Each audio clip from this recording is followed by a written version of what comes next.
नूरगंज। रात के 2 बज रहे थे। शहर की सड़कों पर सन्नाटा था, लेकिन हवा में एक अजीब सी भारीपन थी। एक पुरानी एम्बुलेंस शहर की तंग गलियों से गुजर रही थी। ऊपर से देखने पर यह एक सामान्य एम्बुलेंस लग रही थी, लेकिन इसके अंदर कोई मरीज नहीं, बल्कि आधुनिक हथियारों से लैस कमांडो बैठे थे। शहर के नूरगंज इलाके के एक आलीशान मकान में रोशनी जल रही थी। वहां जफर अपने कुछ साथियों के साथ एक नक्शे पर उंगली घुमा रहा था। उसका इरादा अगले 24 घंटों में शहर के मुख्य उत्सव के दौरान बड़े धमाके करने का था। जफर का संगठन आजाद मुल्क विदेशों से भारी मात्रा में फंड ले रहा था।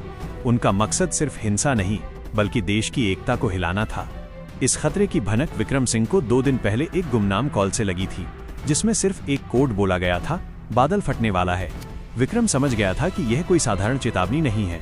उसे यह भी पता चला कि पुलिस के अंदर भी जफर का कोई खबरी है, इसलिए उसने इस मिशन को बिल्कुल गुप्त रखा। विक्रम ने एक चाल चली और मीडिया में खबर फैलवाई कि वो शहर से बाहर जा रहा है। जफर को लगा कि रास्ता साफ है। इधर विक्रम ने अपनी टीम के साथ गुपचुप तरीके से नूरगंज की घेराबंदी शुरू कर दी। उसने जफर के मोबाइल को ट्रैक करने के बजाय उस पूरे इलाके की बिजली सप्लाई को अपने नियंत्रण में ले लिया। रात के ठीक 2:30 बजे जफर के दरवाजे पर एक जोरदार दस्तक हुई। जफर ने खिड़की से बाहर देखा। वहां उसे सिर्फ एक चाय वाला दिखा। उसने राहत की सांस ली और दरवाजा खोला। जैसे ही दरवाजा खुला, उस चाय वाले ने बिजली की फुर्ती से उसे दबोच लिया। वो चाय वाला कोई और नहीं, बल्कि भेष बदले हुए विक्रम सिंह था। पलक झपकते ही कमांडोज दीवारों को फांदकर घर के अंदर घुस गए। घर के अंदर एक छोटा सा युद्ध छिड़ गया। जफर सुरक्षा बलों की तेजी से हैरान रह गया।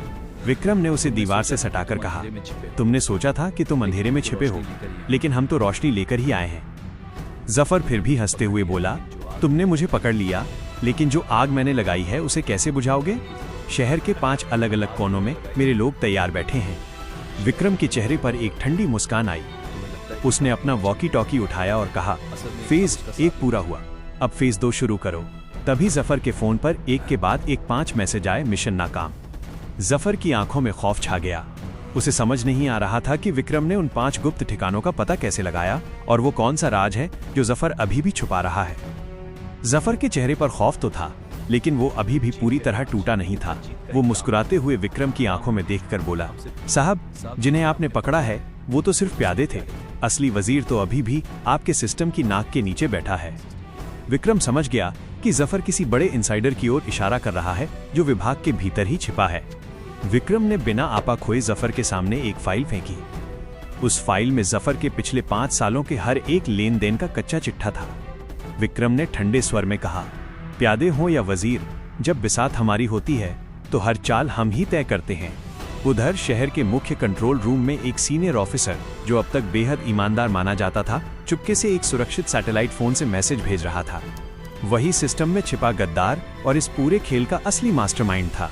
शहर के एक घने बाजार में एक पुरानी वैन खड़ी थी, जिसमें 2 लड़के किसी सिग्नल का इंतजार कर रहे थे। उनके पास एक घातक केमिकल बम था, जिसे शहर के वाटर सप्लाई सिस्टम में मिलाने का प्लान था। ये जफर का प्लान बी था, जिसकी खबर किसी को नहीं थी। विक्रम को अचानक आभास हुआ कि कुछ बड़ा छूट रहा है। उसने अपनी टीम की युवा हैकर रिया को बुलाया। रिया ने जफर के एन्क्रिप्टेड लैपटॉप को क्रैक किया तो एक नक्शा सामने आया, सिटी वाटर रिजर्वॉयर। विक्रम की सांसें थम गईं। अगर पानी में जहर मिला दिया गया तो लाखों लोगों की जान चली जाएगी। उसे एहसास हुआ कि जफर उसे बातों में उलझाकर समय बर्बाद कर रहा था। विक्रम ने तुरंत जफर को कमांडोज के हवाले किया और खुद एक तेज रफ्तार बाइक उठाकर जलाशय की ओर निकल पड़ा। सड़कों पर अंधेरा था, क्योंकि पावर कट अभी भी लागू था। विक्रम ने नाइट विजन चश्मा पहनकर बाइक दौड़ाई। रास्ते में उसे वही संदिग्ध वैन दिखी। पीछा होते देख वैन सवारों ने गोलियां चलानी शुरू कर दी। शहर की खाली सड़कों पर गोलियों की गूंज सन्नाटा चीरने लगी। जलाशय के पास पहुंचते ही दोनों आतंकी वैन से उतरकर पानी की टंकी की ओर भागे। विक्रम ने अपनी बाइक को ढाल बनाया और आतंकियों के पैर पर निशाना साधकर गोली चलाई ताकि उन्हें जिंदा पकड़ा जा सके। तभी रिया की आवाज विक्रम के ईयरफोन में गूंजी, सर सावधान, उस वैन में सिर्फ केमिकल नहीं बल्कि एक रिमोट ट्रिगर भी है। अगर आपने उन्हें रोका तो वे पूरी टंकी को उड़ा देंगे। विक्रम एक आतंकी के बिल्कुल करीब पहुंच गया, लेकिन आतंकी के हाथ में बम का बटन था। वो पागलों की तरह चिल्लाया, पीछे हट जाओ वरना पूरा शहर आज प्यासा मरेगा। जलाशय की टंकी के ऊपर विक्रम और आतंकी आमने सामने खड़े थे। आतंकी का अंगूठा बम के रिमोट पर था। विक्रम ने बहुत शांति से अपना हथियार नीचे रख दिया और आतंकी को बातों में उलझाते हुए कहा, तुम ये बटन दबाओगे तो मरोगे तुम भी। क्या तुम्हारे आका ने तुम्हें बताया था कि इस केमिकल के धुएं से सबसे पहले फेफड़े तुम्हारे ही गलेंगे? आतंकी हल्का सा हिचकिचाया। उसी एक सेकंड की हिचकिचाहट का फायदा उठाकर दूर छिपे एक स्निपर ने आतंकी के हाथ पर सटीक निशाना लगाया। रिमोट नीचे गिरा और विक्रम ने उसे हवा में ही लपक लिया। दोनों आतंकियों को तुरंत दबोच लिया गया। विक्रम को आतंकियों के पास से एक रेडियो सेट मिला जो एक गुप्त फ्रीक्वेंसी पर चल रहा था। अचानक उस पर एक आवाज गूंजी, काम हुआ या नहीं? पुलिस वहां पहुंचने वाली है, जल्दी निकलो। विक्रम के पैरों तले जमीन खिसक गई। वो आवाज किसी अपराधी की नहीं बल्कि डीआईजी खन्ना की थी, जो इस पूरे ऑपरेशन का बैकअप संभाल रहे थे। जफर तो सिर्फ एक मोहरा था, असली खेल तो पुलिस हेडक्वार्टर के अंदर से खेला जा रहा था। विक्रम ने तुरंत रिया को फोन किया। रिया, डीआईजी खन्ना के केबिन का सीसीटीवी हैक करो, मुझे उनकी बातचीत की रिकॉर्डिंग चाहिए। रिया ने जैसे ही सिस्टम में सेंध लगाई, एक भयानक सच सामने आया। खन्ना न केवल आतंकियों की मदद कर रहे थे बल्कि वे शहर के सुरक्षा मैप को किसी दुश्मन देश की एजेंसी को बेचने की तैयारी में थे। विक्रम अपनी टीम के साथ बिना सायरन बजाए हेडक्वार्टर की ओर निकला। खन्ना को भनक लग चुकी थी कि उनका पर्दाफाश हो गया है। उन्होंने हेडक्वार्टर के अंदर से ही झूठी घोषणा करवा दी, विक्रम सिंह बागी हो गया है, उसने जफर को भगा दिया है, उसे देखते ही गोली मार दी जाए। विक्रम की अपनी ही फोर्स अब उसके खिलाफ खड़ी थी। ऑपरेशन चक्रव्यूह अब खुद विक्रम के लिए जाल बन चुका था। विक्रम छुपते छुपाते वेंटिलेशन शाफ्ट के जरिए हेडक्वार्टर के अंदर घुसा। वो ठीक खन्ना के केबिन के ऊपर पहुंचा। नीचे खन्ना अपने लैपटॉप से सारा डेटा डिलीट कर भागने की फिराक में थे। विक्रम छत से कूदकर केबिन के शीशे तोड़ते हुए सीधे अंदर जा गिरा। खन्ना ने अपनी बंदूक तानी और ठंडे स्वर में कहा, देर कर दी विक्रम, डेटा जा चुका है और इतिहास मुझे एक शहीद और तुम्हें एक गद्दार के रूप में याद रखेगा। विक्रम खून से लथपथ था, लेकिन उसके चेहरे पर एक जीत वाली मुस्कान थी। उसने कहा, डेटा कहीं नहीं गया सर, रिया ने आपका सर्वर 5 मिनट पहले ही मिरर कर लिया था। अब इतिहास नहीं, कानून फैसला करेगा। खन्ना के केबिन में सन्नाटा था। खन्ना ने अपनी गन विक्रम की छाती पर तान दी और जोर से हंसा। विक्रम, तुम बहादुर हो लेकिन राजनीति नहीं समझते। बाहर खड़ी पुलिस फोर्स मेरा आदेश मानती है। अगर मैं तुम्हें यहाँ मार भी दूं, तो दुनिया यही समझेगी कि मैंने एक गद्दार का एनकाउंटर किया है। विक्रम ने शांत रहकर अपने कोट की जेब से एक छोटा सा डिवाइस निकाला और मेज पर रख दिया। सर, आप भूल रहे हैं कि ये नया भारत है। मैंने केबिन में कदम रखने से पहले ही इस पूरे कमरे का ऑडियो और वीडियो सीधे नेशनल सिक्योरिटी काउंसिल के सर्वर पर लाइव कर दिया है। पूरा देश आपको लाइव देख रहा है।